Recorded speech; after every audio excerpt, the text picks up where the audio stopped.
bangsa Amalek sudah ya? Ya.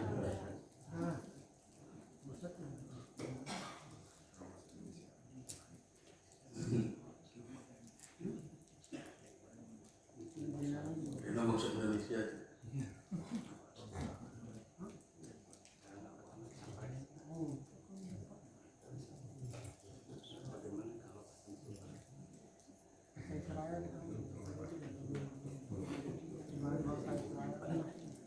Iya.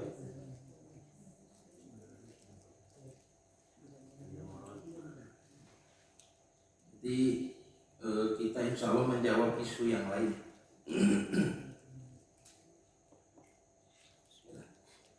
Innal hamdalillah nahmaduhu wa nasta'inuhu wa nastaghfiruh wa na'udzu billahi min shururi anfusina wa min sayyiati a'malina may yahdihillahu fala mudhillalah wa may yudlil fala hadiyalah.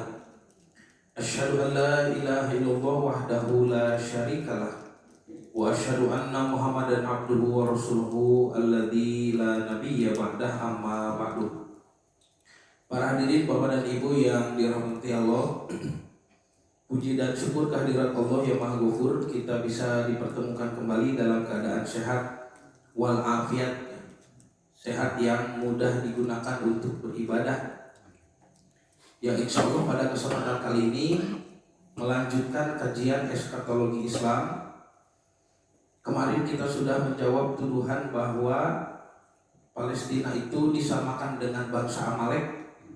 Tidak tepat sasaran, Pak ya. Jadi si Netanyahu itu kalau menyebut ya Netanyahu punya namanya B Netanyahu, naon tah B? Bebengok Netanyahu. Ya, bergong sama Bapak. Itu kalau menyamakan bangsa Palestina dengan Amalek tidak tepat sasaran, justru Zionislah yang sangat mirip dengan bangsa Amalikoh itu ya kemarin. Nah sekarang insya Allah ada tuduhan yang lain Bapak Ibu, yaitu suara-suara yang mendukung Zionis seperti seorang dokter dari Israel, dari Inggris ya, namanya Daniel Pipes. Nah dia itu orang Yahudi. Si Daniel Pipes ini mengatakan, kok kenapa umat Islam bersikeras menginginkan Palestina dan Yerusalem. Yerusalem itu lebih berarti bagi orang Yahudi ketimbang bagi umat Islam, katanya begitu. Salah satu di antara argumentasinya adalah tidak disebutkannya di dalam Quran kata Yerusalem gitu Pak. Nah, padahal Daniel Pipes tidak tahu ya kalau di Quran kota suci Yerusalem tidak disebut dengan nama Yerusalem atau Darussalam, tidak, tapi Allah Subhanahu wa taala menyebutnya dengan istilah di zamannya Musa. Istilah yang berlaku di zaman Nabi Musa itu adalah Ardul Muqaddasah atau Aretz Hakodes kalau dalam bahasa Ibrani, yaitu tanah suci, bumi suci Palestina.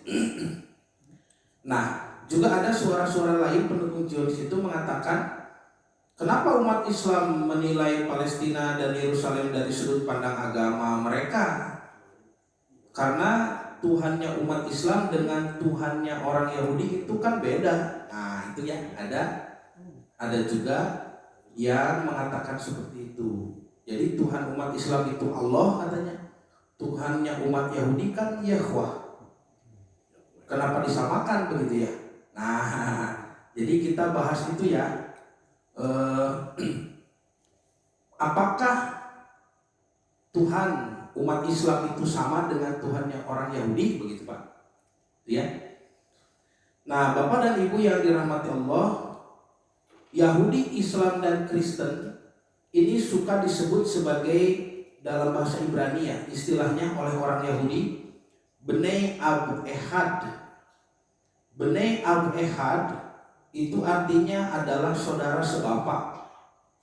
Bnei itu anak, Ab itu bapak, Ehad itu satu.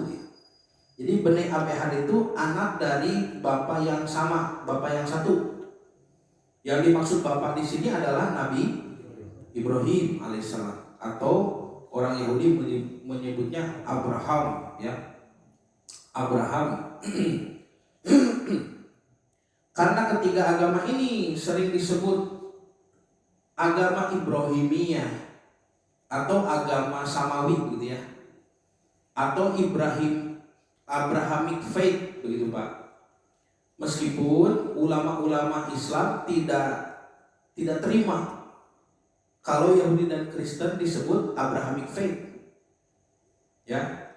Ulama-ulama Islam bahkan ada sarjana-sarjana modern pun menulis buku bahwa Yahudi dan Kristen tidak layak disebut agama Ibrahimiyah, gitu ya.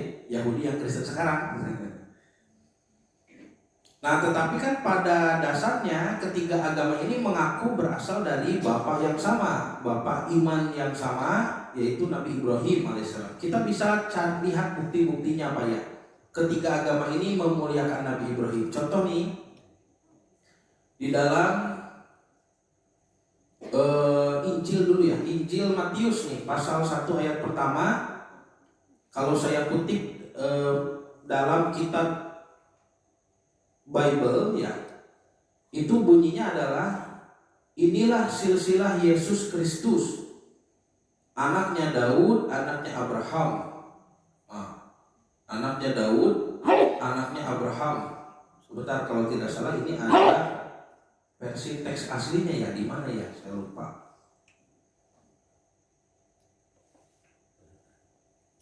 Jadi dalam teks asli, teks Peshitta Aramaik, Injil berbahasa Aram begitu Pak. Itu disebut ya Abraham atau Nabi Ibrahim sebagai bapaknya Yesus gitu ya, bapaknya Yesus Kristus. Nabi Isa yang mereka kultuskan itu tidak ada ya, nanti lah lama. Dinisbahkan nasabnya kepada Nabi Ibrahim. Tapi saya hafal ayatnya ya. Ayat di dalam teks Peshitta Injil Mata ya, Injil Matius itu disebut Injil Mata pasal 1 ayat pertama, itu bunyinya ketava dilidute iso mesiho breh David breh Abraham gitu. Ya, ketava dilidute, inilah kitab Deledute kalau dalam bahasa Arab waladat ya, walidat keturunan, kelahiran. Ketava dilidute inilah kitab kelahiran Iso Mesiho, Isa Al-Masih gitu ya. Nah, Yesus Kristus breh David, ya putranya Daud. Jantan Daud, wow itu jadi V kan dalam bahasa Aramaik ataupun dalam bahasa Ibrani. Ya David, makanya Siti Hawa jadi Eve atau Eva gitu ya. Eve, mohon. Sukunya Nabi Musa di Bani Israel Lewi jadi Levi. Ayo nama turunan Levi teh dagang lancingan jin. Levis itu Levi's. Makanya turunan Levis itu ada mereknya Lea. Itu Siti Lea ibunya kan. Lea forever. Jadinya sudah di Cihampelas. Nah, ini Bapak Ibu, jadi Yesus Kristus yang dikultuskan itu dinisbahkan kepada Nabi Ibrahim. Itu menunjukkan bahwa Ibrahim sangat dimuliakan dalam akidah Kristiani.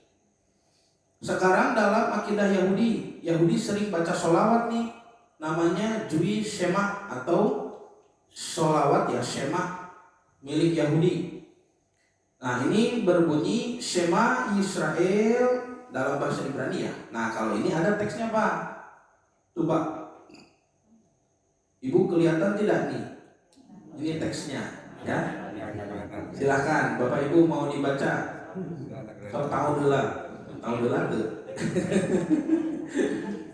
Ya, ini kalau tidak salah ini pun kutipan dari Torah ya, dari kitab Torah. Dibaca dari sebelah kanan, huruf pertama itu huruf Shin. Huruf kedua itu huruf Mem dari kanan ya. Huruf ketiga itu Ain. Ain itu seperti lam alif ya kalau di kitab. Nah, jadi dibacanya Shema. Ini Ibrani gundul ya, seperti Arab gundul, tidak ada harokatnya nih. Ya, tidak ada harokatnya. Harokatnya biasanya titik-titik di bawah ini, ya.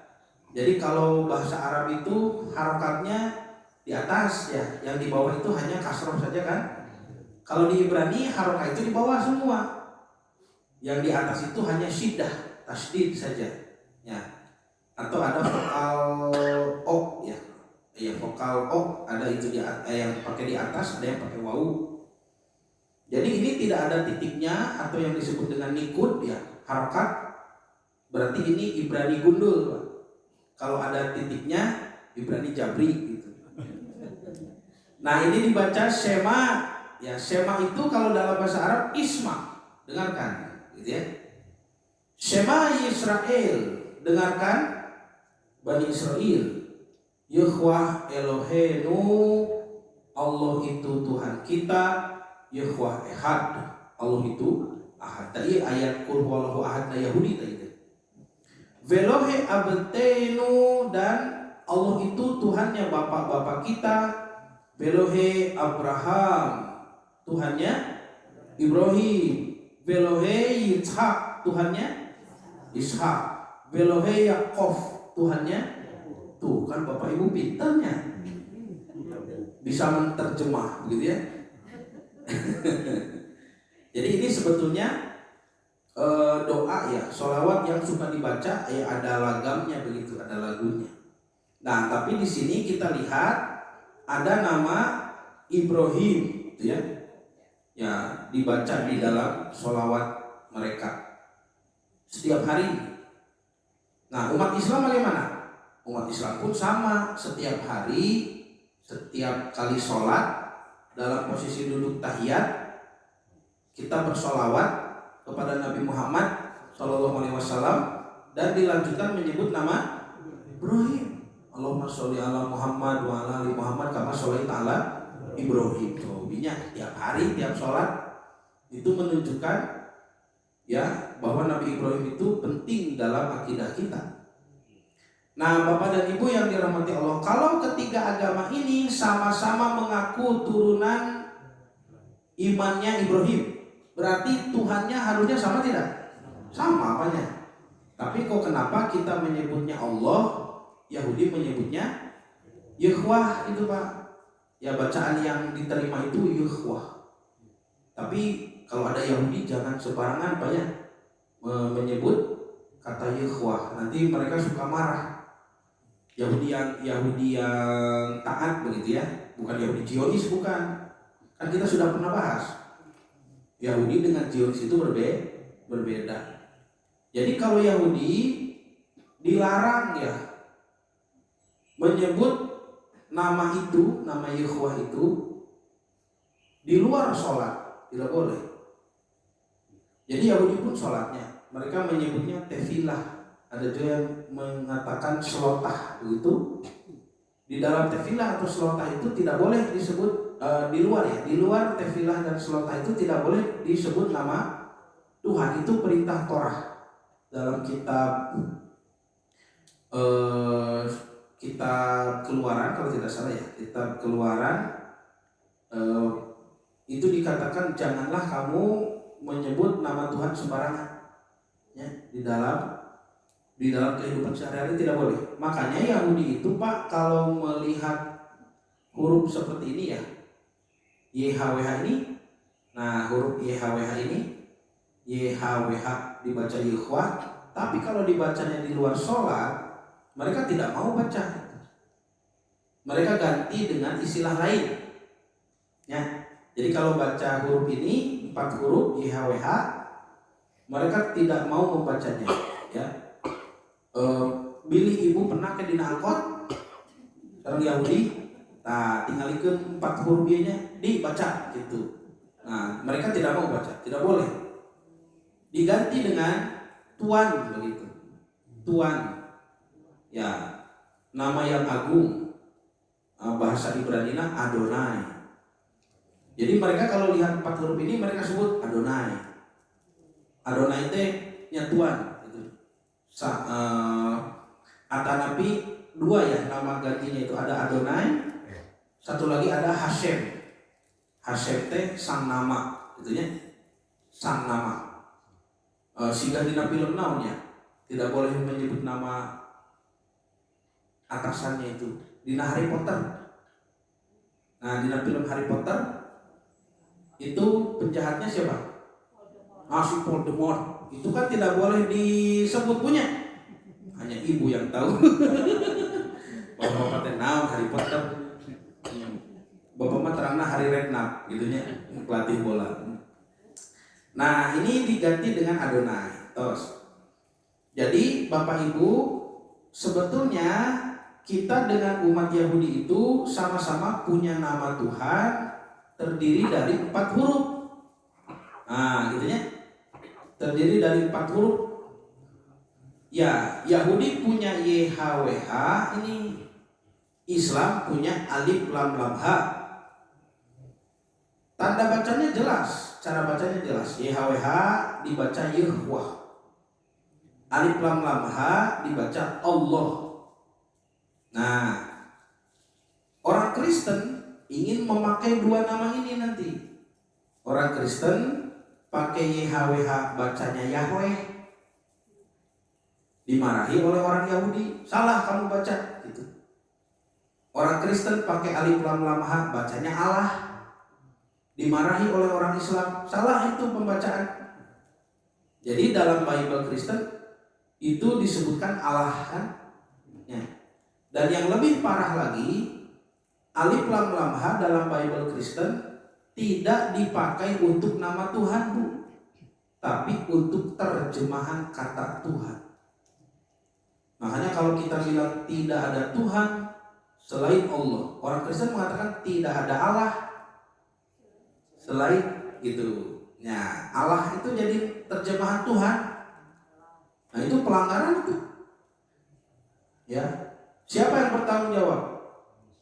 LAI, Lembaga Alkitab Indonesia. Di mana? Di Jakarta. Itu pelanggaran, pelecehan nama Allah. Allah, nama pribadi Tuhan, dijadikan terjemahan kata Tuhan. Kalau Tuhan itu kan pangkat, sesuatu yang disembah. Ya. Sesuatu yang disembah disebut Tuhan. Tuhan itu manusia, ada yang bertuhan ke sana, ke sini, banyak Tuhan itu. Tapi Tuhan yang sebenarnya hanya satu, dan dia Tuhan yang sebenarnya ini ridho dirinya, zatnya yang maha agung disebut dengan nama Allah. Kan gitu. Jadi Allah itu proper name, nama Tuhan. Ya. Tuhan itu pangkat. Bagaimana bisa pangkat diterjemahkan dengan nama? Jika di DKM misalnya, ya, DKM itu pangkat kan? DKM disebut dengan nama. Ya, DKM saya, misalkan saya di Masjid Al Kautsar, di sana di pesantren Ibnu Hajar, DKM saya namanya Pak Haji Dede. Ya, DKM saya Pak Haji Dede. DKM Bapak Ibu di sini siapa? Nah, gitunya. Siapa Ustaz? Siapa? Sing tarik ke apa? Pak Rudi, Pak Adi, tak itu sing tarik itu. Pak Adi. Jadi DKM-nya jelas kan? DKM pangkat namanya muncul, begitu ya? Berarti nama saya Pak Haji Dede, DKM-nya di sana, ya. Pak Haji Dede itu nama proper name ya, nama DKM. DKM itu pangkat. Nah, di Bible orang Kristen justru DKM itu disebut dengan nama Allah ini kan. Jadi saya mengatakan Dede kami gitu Pak. Ya, Pak Haji Dede kami ini, Pak Haji Dede Bapak siapa? Kan itu aneh. Allah kami, Yesus Kristus, Allah Anda siapa? Kan itu aneh. Tentunya, itu pelecehan nama Tuhan. Kalau di Malaysia sudah ketuk palu. Di Malaysia sudah pengadilan ketuk palu. Jaksa sudah memutuskan tidak boleh orang Kristen Malaysia menggunakan kata Allah di dalam Bible. Itu Malaysia. Ini Indonesia. Nah, mungkin belum banyak orang tahu ya masalah ini. Dan kami sudah lapor berkali-kali, tapi belum ada tindakan. Ya. Nama Allah diselewengkan di dalam Bible itu. Ya Bapak Ibu kalau bisa lapor, pengalapor kenanya. LAI itu yang bertanggung jawab, Lembaga Alkitab Indonesia di Jakarta. Karena dia yang terjemah. Saya punya terjemahan Bible tahun 70 dan juga tahun yang paling terbaru. Beda Pak. Tahun 70 masih betul itu diterjemah. Tuhan diterjemah ya apa namanya? Kalau ada di dalam bahasa Bible itu ada kata Tuhan, diterjemah ke dalam bahasa Indonesia pun Tuhan. Misalkan Bible Indonesia mah diterjemah nanti ayat di Inggris banyak. Jadi kalau dalam Bible Inggrisnya Lord, God gitu Pak, diterjemahnya Tuhan. Nah, itu tahun 70. Tiada Tuhan kecuali Allah. Itu tahun 70. Ya. Jangan ada padamu Tuhan-Tuhan lain di hadapanku. Itu Ten Commandment, 10 hukum Musa. Jadi tahun 70 masih betul. Tapi kalau sekarang jangan ada Allah-Allah lain di hadapan Tuhan. Itu kumaha termasuk Allah-Allah lain. Kalau Bapak Ibu tidak percaya nih, saya punya fotonya ya. Kita punya datanya nih. Contoh misalkan saya foto kalau dari sini ya. Waduh, iya panjang nih materinya Bapak Ibunya. Dugikeun ka 2012 nih Bapak. Nah ini contoh, kita belok dulu sedikit ya, belok sebentar nih. Contoh terjemahan yang benar pada Bible cetakan 1970 Pak. Ini saya punya di rumah. Dialih bahasakan dari Inggris, maka kata God dan Lord diterjemah menjadi Tuhan, itu sudah tepat. Ini Bible cetakan 70. Tulisannya lihat, Perjanjian Baharu. J-nya masih pakai D ya. DJ. Perjanjian Baharu. Nah, dalam Injil ini saya punya ini di rumah. Di kitab Markus ya, di kitab Markus ya pasal berapa ini? Mohon maaf ini Matius ya. Matius pasal 27 ayat ke-46 tentang bagaimana Nabi Isa disalibkan. Nah, Yesus berkata, lihat ayat 46 nih. Maka sekira-kira pukul 3 itu berserulah Yesus dengan suara jari. Ya yang nyari.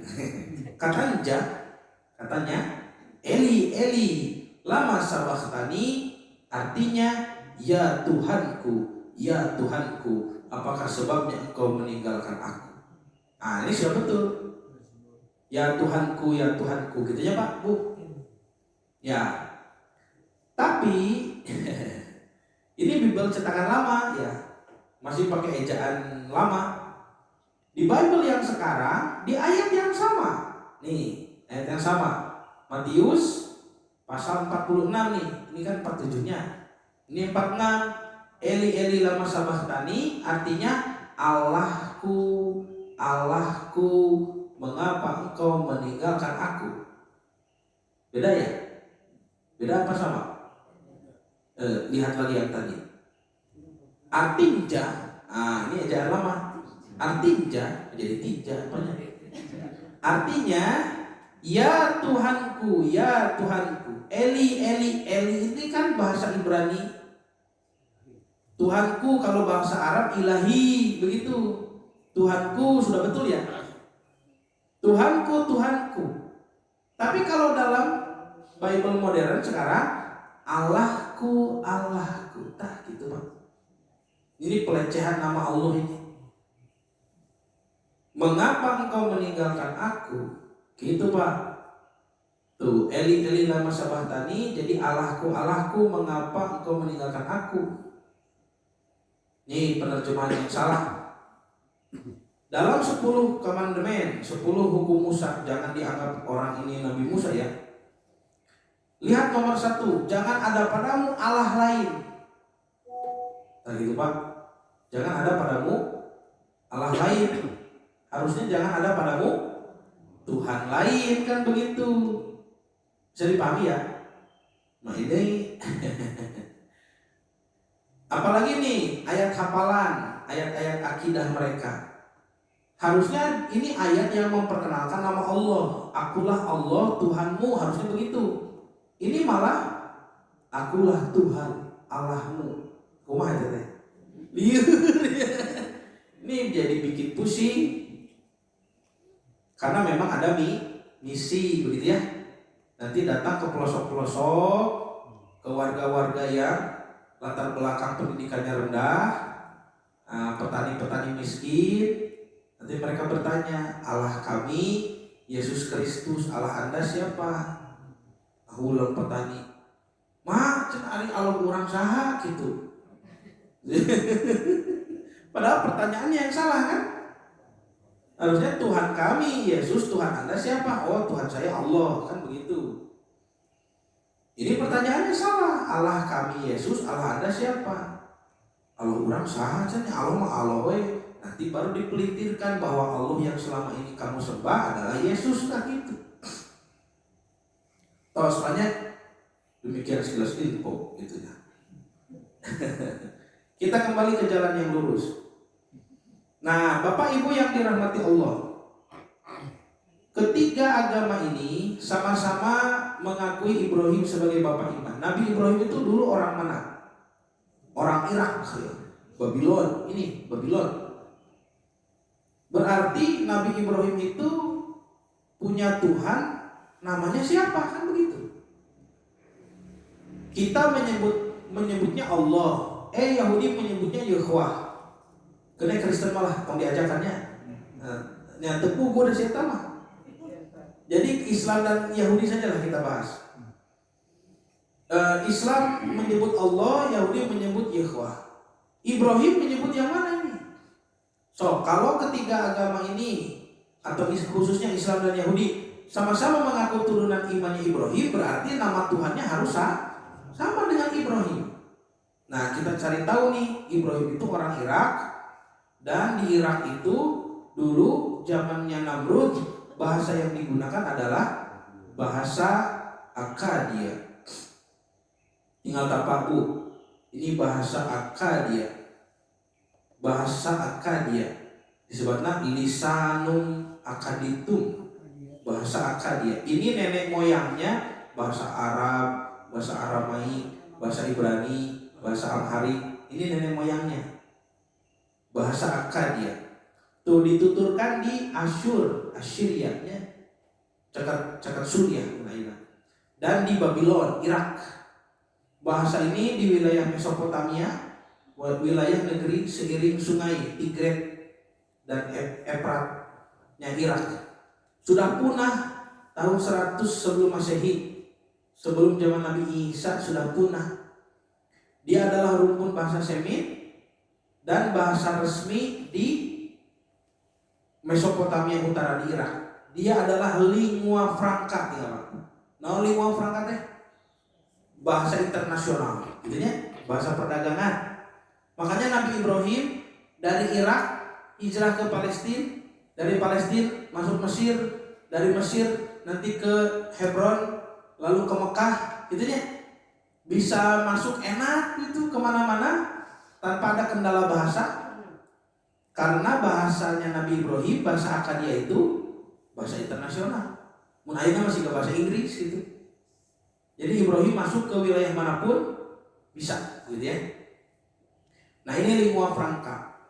Nah Bapak dan Ibu yang dirahmati Allah, ada penemuan di daerah Irak nih, digali oleh seorang arkeolog dari Inggris, namanya Leonard Wiley, tahun 1934. Saya yakin Bapak Ibu belum lahir.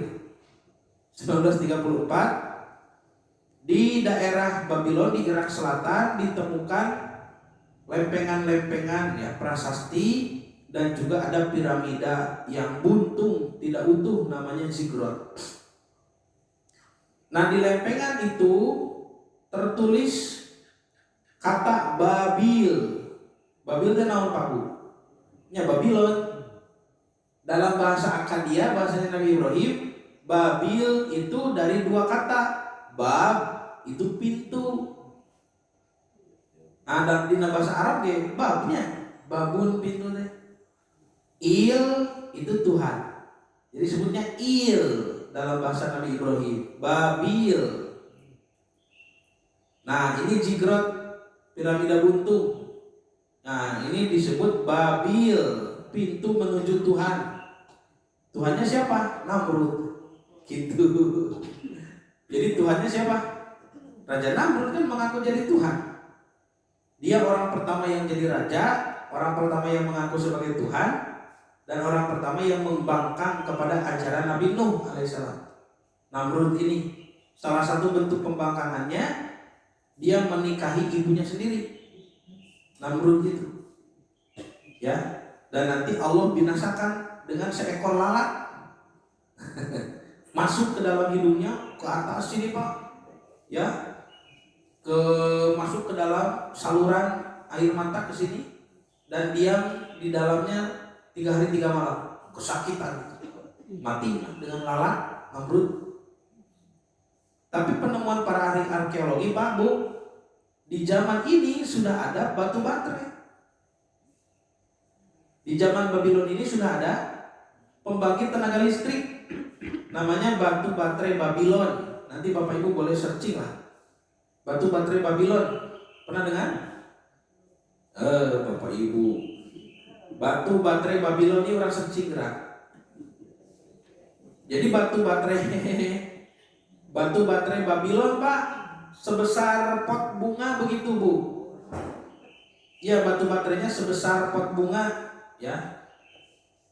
Batu baterai Babylon.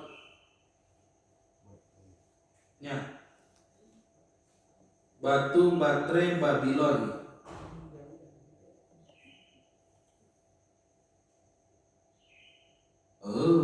Keluar salah kode. Babilonia baterai. Iya Pak Bu. Bisa dilihat Bapak Ibu, ini batu baterai yang ditemukan para ahli arkeologi di Irak Selatan itu, di Babylon dulu. Jadi ini zaman Raja Namrud Pak. Ya, komposisinya seperti batu baterai sekarang. Ya, ini batu baterainya tuh besar. Ya, dan Baghdad baterai, disebutnya Baghdad baterai Pak. Dan para ilmuwan sepakat ini pembangkit tenaga listrik. So Pak, zaman Nabi Ibrahim sudah ada listrik, sudah ada batu baterai. Pertanyaannya, dipakai apa listrik itu? Apakah Nabi Ibrahim ngecas HP? Apakah Raja Namrud menanak nasi pakai Magicom? Pak, ini ancient electricity adalah, ya, tenaga listrik jadul zaman dulu. Ini Pak, jelas tidak? Jelas ya? Tuh. So, karena kita sudah di brainwash Bapak Ibu oleh pemikiran Barat. Ya. Dari kecil kita di brainwash di sekolah itu oleh pemikiran Barat, bahwa semakin ke belakang itu semakin primitif, kan begitu? Ya, karena mau menggiring teori Darwin kan, bahwa manusia itu dari monyet, bukan dari Nabi Adam. Ya ini itu. Ini batu baterai Babylon. Ini tidak mau agak gambar depannya. Ya sudahlah, jelas pokoknya ya. Ini zaman Nabi Ibrahim sudah ada. Pak. Jadi jangan mengatakan para nabi tidak tahu listrik. Waduh, ngahina tuh. Kan Nabi Adam itu sudah diberi ilmu semuanya. Dalam surah Al-Baqarah kan isyaratnya pakai alima ya.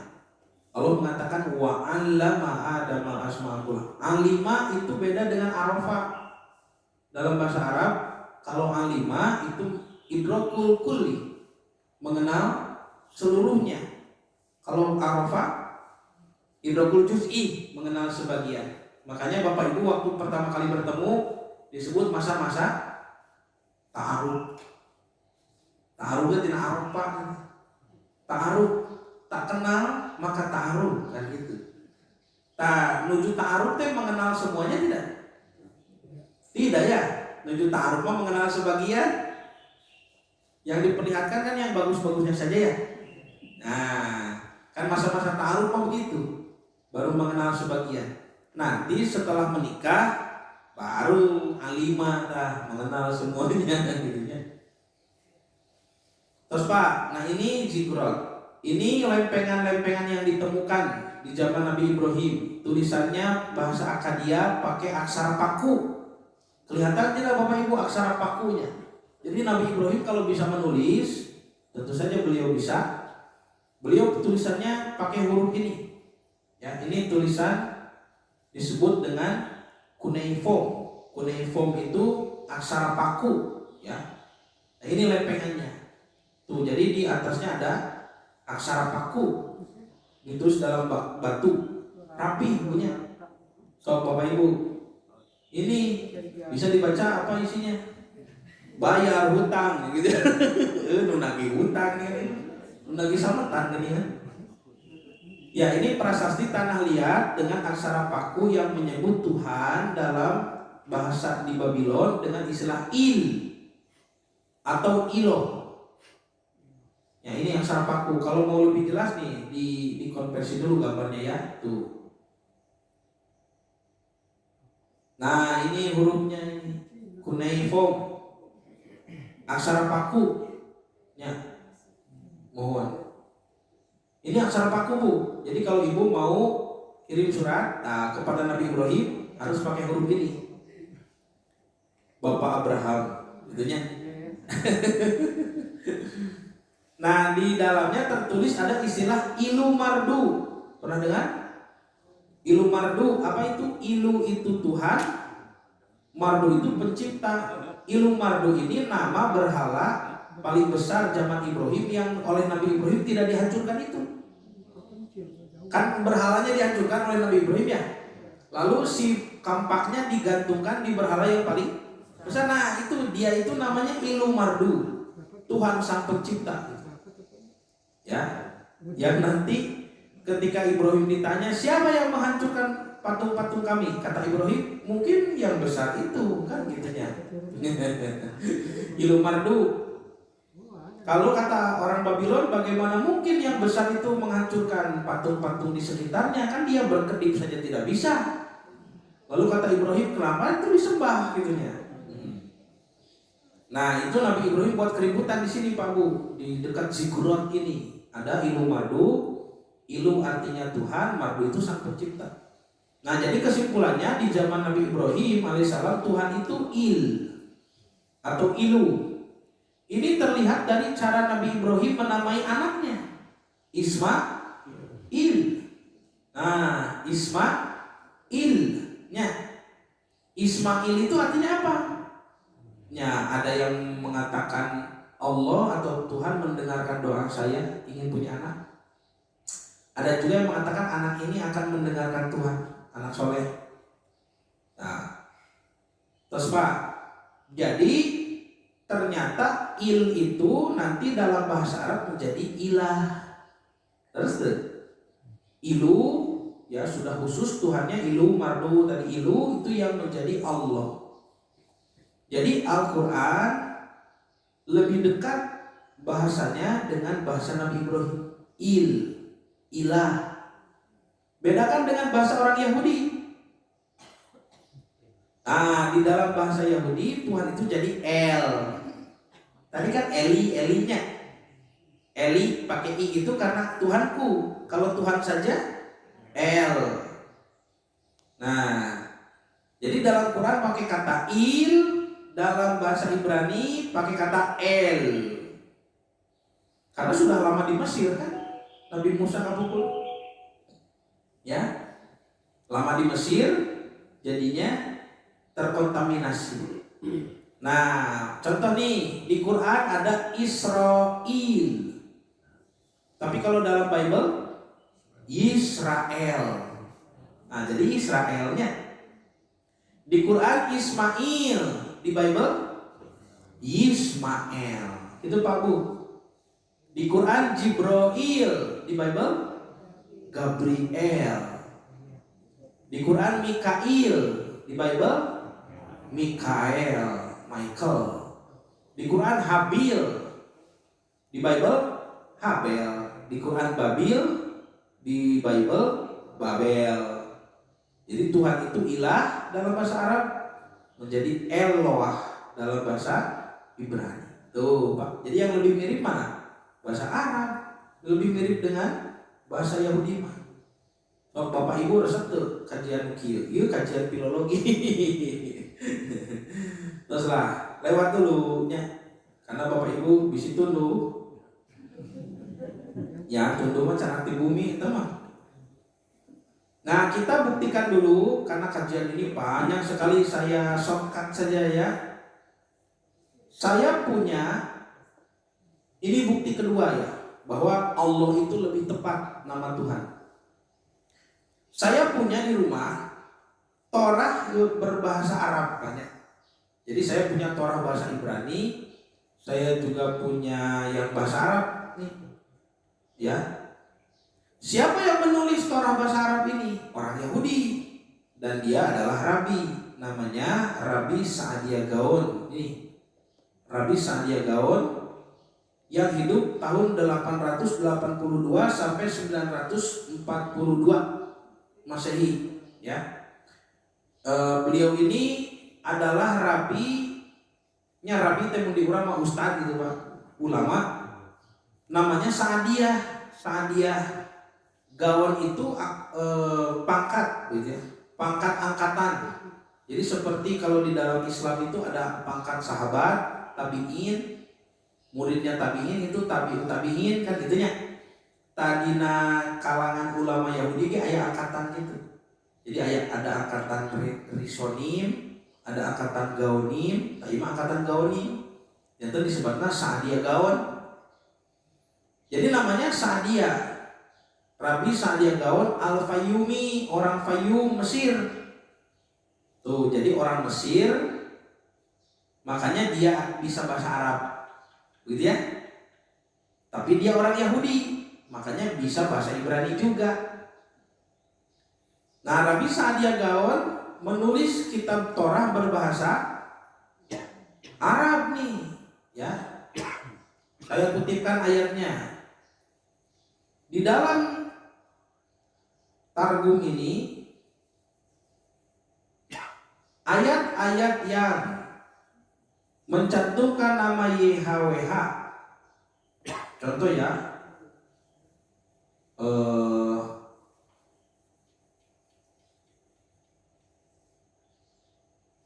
aduh ini kayak Hesedin terangkan itu Pak.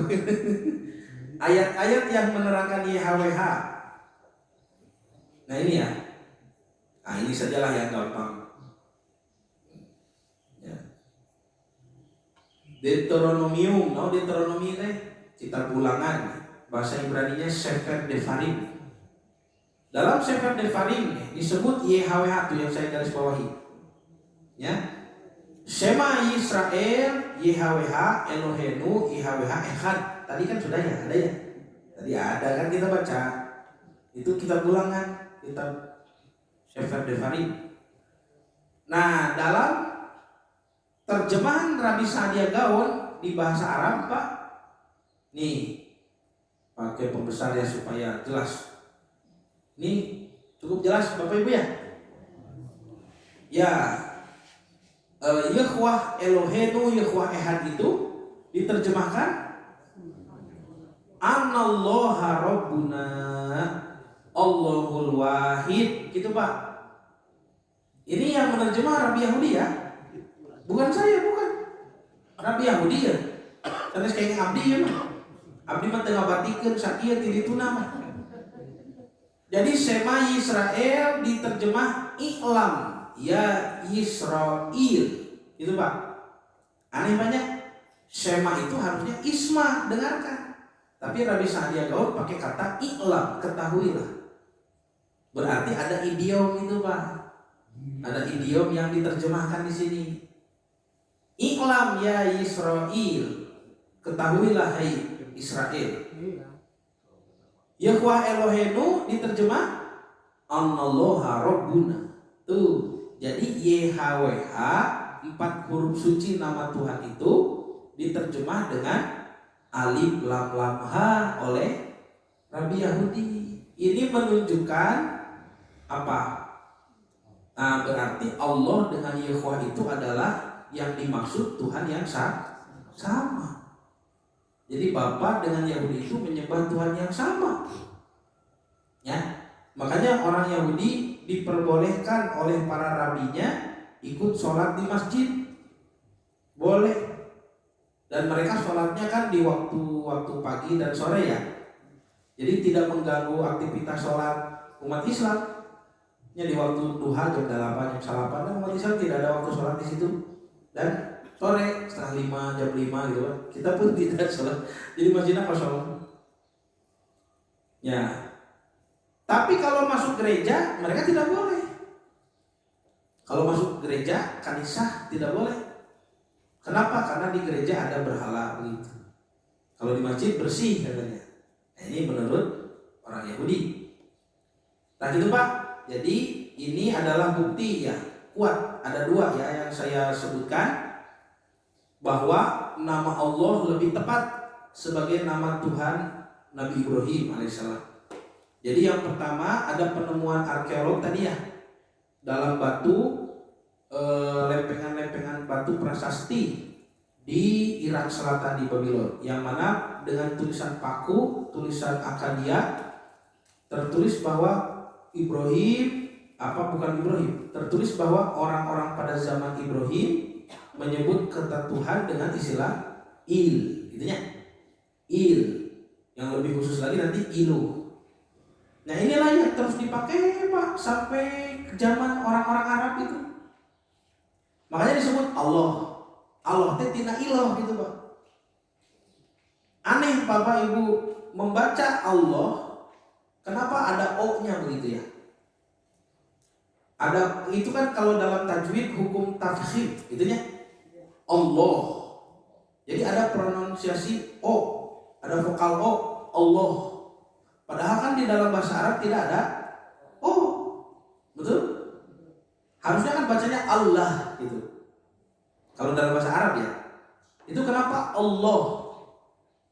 Nah, menurut para pakar ahli bahasa, kejadian tersebut kemungkinan besar adalah orang Arab lebih dulu mengenal suaranya Allah, Allah, Allah ketimbang membuat tulisannya.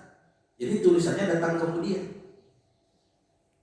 Ya, upami dina bahasa kanji mah huruf-huruf kanji itu ATJ disebut. Jadi kita kenal suaranya dulu, tulisannya kemudian. Jadi disebut Allah. Ya susah ketika merumuskan tulisan tidak ada O. Makanya ada hukum tabkhim. Allah dibacanya Allah bukan Allah. Terus itu Bapak Ibu. Nah ini nantilah panjang deui banyak, pokoknya ini bukti yang lain bahwa Elohi itu disebut Allah ya, Yahweh juga Allah. Nah sebetulnya Rabi Sa'diyah Gaul itu Pak Bu menulis juga Torah berbahasa kode rahasia. Jadi orang Yahudi itu kieu Pak. Orang Yahudi datang ke negeri mana saja, dia punya bahasa rahasia. Bahasa rahasia itu bagaimana? Bahasanya bahasa penduduk setempat, tapi tulisannya pakai tulisan Ibrani. Gitu Pak. Bisa dipahami tidak? Contoh ya, bahasa orang Yahudi di Jerman, Yahudi Ashkenazi berarti nukamari Zionisnya. Termasuk Albert Einstein itu Ashkenazi, meskipun beliau menolak pemahaman Zionis. Bahasa rahasia mereka ada, Yahudi Jerman, ya, yaitu bahasa Jerman yang ditulis menggunakan huruf Ibrani.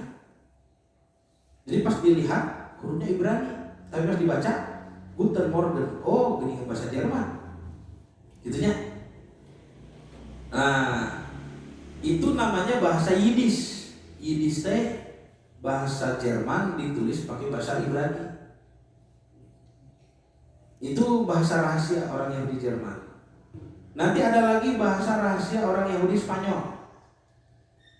Bahasanya Spanyol tapi ditulis pakai huruf Ibrani. Namanya bahasa Ladino. Mun di urang mah siga Arab Pegon. Nah, Bapak Ibu pernah lihat Arab Pegon? Dulu kalau di pesantren itu kan belajar ayat Arab Pegonnya. Tulisannya Arab, pas dibaca Melayu. Ini tulisannya Arab, kalau dibaca pada bab ini bahasa Indonesia nya Arab Pegon. Nah, termasuk Yahudi Madinah, Pak. Di zaman Rasulullah SAW, mereka punya bahasa rahasia. Yahudi Madinah itu, nih, bahasanya bahasa naon? Arabnya. Kan di Madinah, ya Sri. Bahasa Arab, tapi ditulis pakai huruf Ibrani, tuh Pak. Ini apa ini? Ini surat siapa? Surat Nabi Muhammad SAW. Ini Nabi menulis surat ditulis oleh para sahabat untuk dikirimkan kepada Yahudi di Madinah. Ini surat Rasulullah. Ya. Isinya apa? Mengajak Yahudi Madinah kembali ke kota Madinah dengan aman.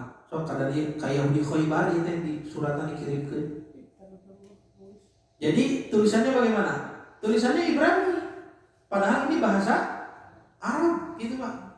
Ini kalau dibaca ya, salamun antum. Salamun antum. Uramanya selamat biasa, selamat sapaan. Boleh tidak Bapak Ibu kepada orang kafir selamat pagi? Itu boleh tidak? Boleh. Makanya pakai nun, salamun, nakiroh ya. Jangan pakai alif lam assalamualaikum, Bu. Tidak boleh karena alif lam di situ khusus salam Islam itu. Salam yang artinya Islam. Makanya pakai salamun antum. Ini Ahmad ilaikum, itu Pak seratannya. Ini Ahmad ilaikum lillah alladzi la ilaha illa huwa gitu. Nah, baris kedua ini lucu. Hamzah, mem hamzah, ya, bet ini ain, dalet. Jadi dibacanya amma ba'du. Ya amma ba'du banyak. Jika menuju jumaahan. Bapak sok kadang utara pemilih jumaahan amma ba'du. Oh, sok kita di khotib dah Bapak matos tibra tuh lagi khotib naik yo ker tibra. Jabar raos tos ibaknya, jabar sararengin, jabat caliknya rande. Nah, nya khotib teh khutbah teh teu kadangu ku Bapak teh. Ngarebak ical nih. Ya. Gugahna iraha teh, upami gugahna gitu. Gugahna pas komat. Nya. Pas komat, gugahna teh sok cabeureum, damis baseuh teh gitu Bapak teh. Dua klieu, batur terus carakat bari salat, sok Bapak teh. Terus sakedeung teuing khutbah teh. Ari Bapak. Sanes sakedap nu khutbahna. Gitu. Nah, ini surat Nabi. Teruslah itu banyak.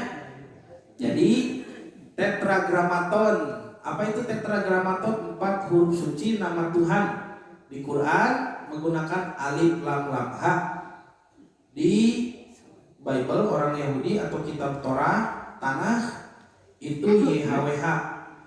Nah, ini sama-sama merujuk pada zat Tuhan Sang Pencipta, bukan sebagai nama dewa atau berhala. Jadi sama Tuhannya, ya. Yang kita sembah dengan yang disembah oleh orang Yahudi. Nah, adapun nanti pembahasan tentang dari mana asal usul YHWH, dari mana asal usul alif lam lam ha. Kalau alif lam lam ha tadi sedikit sudah kita bahas dari bahasa Akadia. Kalau YHWH ini masih panjang lagi, tapi tidak ada keperluan lah ke sana. Hari ini kita cukup membuktikan bahwa Allah dengan Yahweh itu adalah merujuk pada Tuhan yang sama. Terus itu. Ya, sekian Bapak dan Ibu yang dirahmati Allah, apa yang bisa disampaikan pada kesempatan kali ini. Mudah-mudahan apa yang disampaikan menjadi ilmu yang bermanfaat khususnya bagi saya sendiri dan menjadikan motivasi beribadah kepada Allah lebih tinggi. Saya cukupkan sekian, ditutup dengan doa Rabbana hab lana min azwajina wa dzurriyyatina qurrata a'yun waj'alna lil muttaqina imama. Rabbana la tuzigh qulubana ba'da idh hadaitana wa hab lana min ladunka rahmah innaka antal wahhab. Rabbana atina fid dunya hasanah wa fil akhirati hasanah wa qina adzabannar. Aqulu qouli hadza wa astaghfirullah li wa lakum. Wassalamualaikum warahmatullahi wabarakatuh.